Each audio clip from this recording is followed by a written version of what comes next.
Believers of this young AC Milan, welcome back to another video. Happy Monday. We have a long week ahead before the next Milan match. We're going to be playing on Sunday night in San Siro against La Dea, Atalanta. We will see if actually this 3-4-3 is going to work. But I don't want to talk about the match today on a Monday. I want to talk a little bit about the gossips that goes around RedBird selling Toulouse to a new Dubai-based fund. I want to talk about the new saga of the sport director because, guys, we are going back. The gossip is we are going back to Tare. Okay, and also some of the words of Giuseppe Sala, which is the mayor of Milan, on the new stadium, that they are interesting to analyze. I think it's interesting to follow all these sagas as they are going on now, because we don't have much to talk, because the field, let's be honest, how happy are you to win against Udinese 4-0? This match, we are still ninth. It's been a pathetic season, and we just wait in the moment to finish this horrible season. I understand a little enthusiasm that there is around. Happy. We also beat Udinese, it was 8 points clear from us. We are happy for the new lineup. Of course, 3-4-3. I mean, not conceding a goal in a match is incredible. Oh my God, what is going on? Also, the season pretty much we don't have any goal for the season, so the player, they are just stress-free and they enjoy. Beautiful match, 4-0 from Milan. We already commented enough on the last video. That's why I want to start talking this time about the sport director. The sport director, it is an important role that with this ownership of RedBird, the job of the sport director is being pretty much spread all over a team. It's not more one figure like it was before with Paolo Maldini, but it's been spread all around a different part of the management. What's happened is when things goes bad, we don't know who to blame. Who is the responsible for it? Who is the responsible for that? And apparently, and Furlani said that before they were trying this new approach, but now they're gonna go back to something a little bit more traditional with a more traditional sport director. So they start looking around, and even before Elliott claimed power back from RedBird, 8th of March 2025, that was the day that Furlani flew to RedBird, to New York to claim the power back from RedBird. It was interesting because Moncada and Ibrahimović, it's interesting how Ibra completely disappeared in the last few weeks, months, completely disappeared from interviews, social media, is gone, okay? However, Moncada and Ibrahimović flew to London looking to talk to Ilitare, ex-sport director of Atalanta, something like 15 years in the Italian football in general, so he got a little bit of knowledge of Italian football, a little bit of knowledge of international, but he's out. Okay, he doesn't have a job. Eventually, Elliott took power and said, okay, we are going to lead now every sport direction from now on, so place Tare on pause. We're gonna start looking around. So then there was the saga with Paratici. Last week there was the saga with D'Amico, with Sartori apparently. But all D'Amico and Sartori, there are two sport directors there at the moment. They are active. They are under contract with Atalanta and with Bologna. Both of them will be incredibly good. Paratici I want to leave the chapter Paratici on the side because it was a little bit more complicated, as we said in the previous video. And in my opinion, the no from D'Amico and from Sartori, it was very quick. Hey, do you want to come work with us in this mess? No.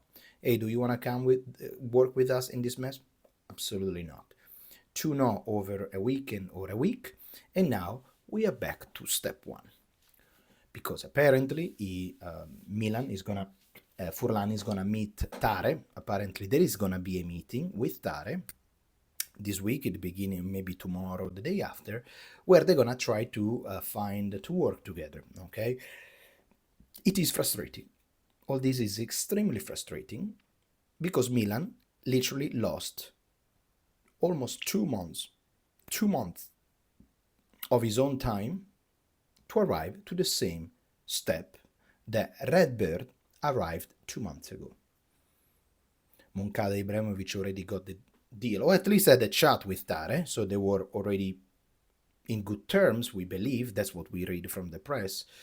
We can interpret it. And Forlani say, no, you cannot choose that guy. We have to choose it. So he went around with Paratici, D'Amico, the month passed by. The team went rotten. In April, we still don't know what is going to happen at the end of the season. Who's going to be the coach? Who's going to be the new sport director? What's going to be the strategy? And now they're going to try to sell us that with Tare, we're going to have either Allegri or Conte. Conte, that at the moment is the coach of Napoli. Allegri maybe has a little bit more influence in Italian football, but still, we're back to step one. We step back into step one because the decision was taken from Elliott. If eventually really we're going to end up with Tare, it's going to be extremely ridiculous because it seems like a joke. I have to choose it, not you guys, because you're the bad guy. See, there is conflict in Milan parts, and this is the destructive part of Milan. Is this the management is one against each other, and that's the real problem. They are not a team, and in every interview that they talk every single time. Either Forlani, Ibra, Scaroni, they have to say, we are a family, we are friends, we try to work together. Sometimes we don't get along, but then we try to solve. They always brainwash us with this idea because they know it's not real. As simple as that. There is a mess in between the two management, in between Elliott and RedBird, and we can see it. We can see on the field. We can see on all the gossip that is going around since the last weeks, months, about the sport director, about the ownership, about this, about that, about the new coach. Completely mess. And that creates confusion. That creates way more confusion than ever. And this is the first things that I wanted to talk about it. It's going to be ridiculous if we're going to end up really with Elitare. Because I thought that if Forlani and Elliott are going to take power, is because definitely they don't want to go on that side of the story. Instead, apparently they're going again on that side of the story. So you had a deal, you went all the way around and back again to the same deal. And I also, personally, I don't understand why Milan always have to go to profiles of management or coach that they are free. We are Milan. We should go pick who we want. I know that this is not the situation anymore, but a strong club will analyze the market and it will say, I want that player. I want this guy. I want this sport director. Who are you? Atalanta. We are Milan.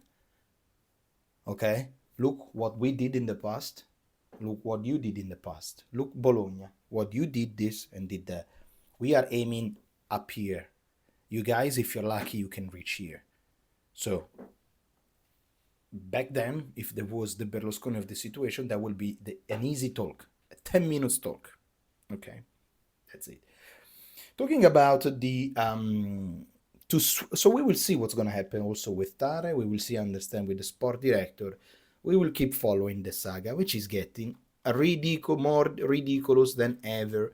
It's getting more ridiculous than ever, but not like the words of the mayor of Milan, Giuseppe Sala, that, I don't know, I start having some doubts. You know that now they want to completely renew San Siro. That they send a proposal. We already talked about this in the past. I made a video, I think, before the match against Udinese when I was saying that it is pretty strange that Scaroni said that now there is a 50% of chances that we are going to do this deal and the new stadium in San Siro. I say that it's weird because, bro, 50, it's nada. It's not. It didn't say 80% we're gonna do it, 90%. We are sure we're gonna do it. It's like 50. It's very gentle. 50 can be, as I said last time, can be 51, can be 52, 53.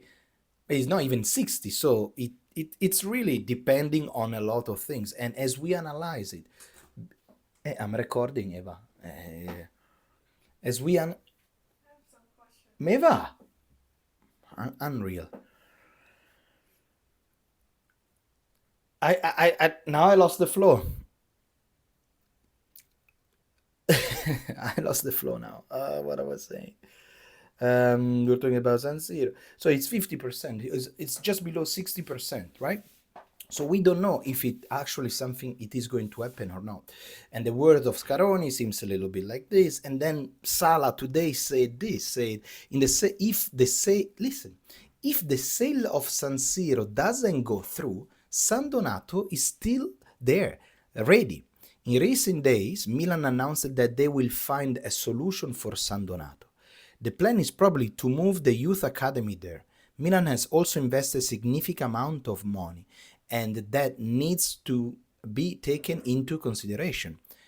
I don't believe that going to San Donato is gonna be a good thing for Milanese citizen, for the city of Milan, or for the fans. Of course, he's a politician, so you have to stay here because he has his own. He want to have an investment in town. He doesn't want to have in San Donato.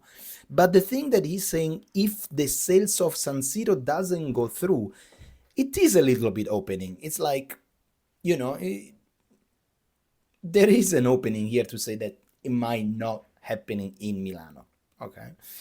Even more interesting is that something that came out today is that apparently there is a Dubai fund that made a proposal to RedBird Capital to initiate the purchase of Toulouse. Again, the Worldgate Investment Fund, based in Dubai, has initiated a contract with RedBird Capital Partners for the purchase of Toulouse. So, as you guys know, Toulouse is owned 85% by RedBird Capital, and they want to sell it. So, am I dreaming or am I going way too far when I think that there might be an option that actually San Siro is not going to happen? There might be an option that actually RedBird need those money to build in San Donato, and they start to capitalizing their investment, selling Toulouse, making some money, filling the bank, and then putting it in San Siro. Because guys, remember that the reason why originally RedBird doesn't want to build in San Donato is maybe because they don't have that cash flow right away. And second of all, is because they are intrigued with Scaroni, which is Scaroni is the president of RedBird International, that together with Marotta and Beppe Sala, which is the mayor of Milan, created the magic triangle, and they're trying to build a brand new stadium for future investment for Inter, for Milan, and for the City Council of Milan. And for RedBird seems to be a good way, but there is really a lot of problem with the logistic of San Siro, because they have to take a decision before July, otherwise the second ring of San Siro is going to be declared as a historical, and you cannot just rebuild completely the stadium, but you have to adjust the stadium, which is a problem for both teams, because they want to have a brand new stadium. Okay, so this is going to be tricky. We're going to have a solution to this story by June, July. And again, if San Siro is not going to happening, Milan has bought the lands in San Donato, so Milan will go in San Donato for this reason. Milan will go in San Donato, and Milan will have to buy. again, if RedBird doesn't build the stadium, RedBird doesn't have any interest on staying in Milan. And then, only when they will realize they don't have any interest in staying in Milan, they will sell it to the best offering. Now, guys, this is just rumors. I'm trying to find some sort of connection in between all these rumors. I'm trying to find some sort of connection among all these things. It is clear, sorry the words, but it is clear that it's not clear. You know what I mean? There is not a very specific strategy they're following. They are really having a lot of problem from both sides, from the sports side to the press side, so what we read from the outside, and also from the point of from the stadium side. So there are these constant press release of the mayor of Furlani, of Scaroni, that send information that we are trying to line up, trying to understand, trying to predict what's going on. Let me know, guys, what do you think about this? It's a fun saga to follow. All right, always believe in this young AC Milan. We're gonna go out from this mess, guys. Andiamo.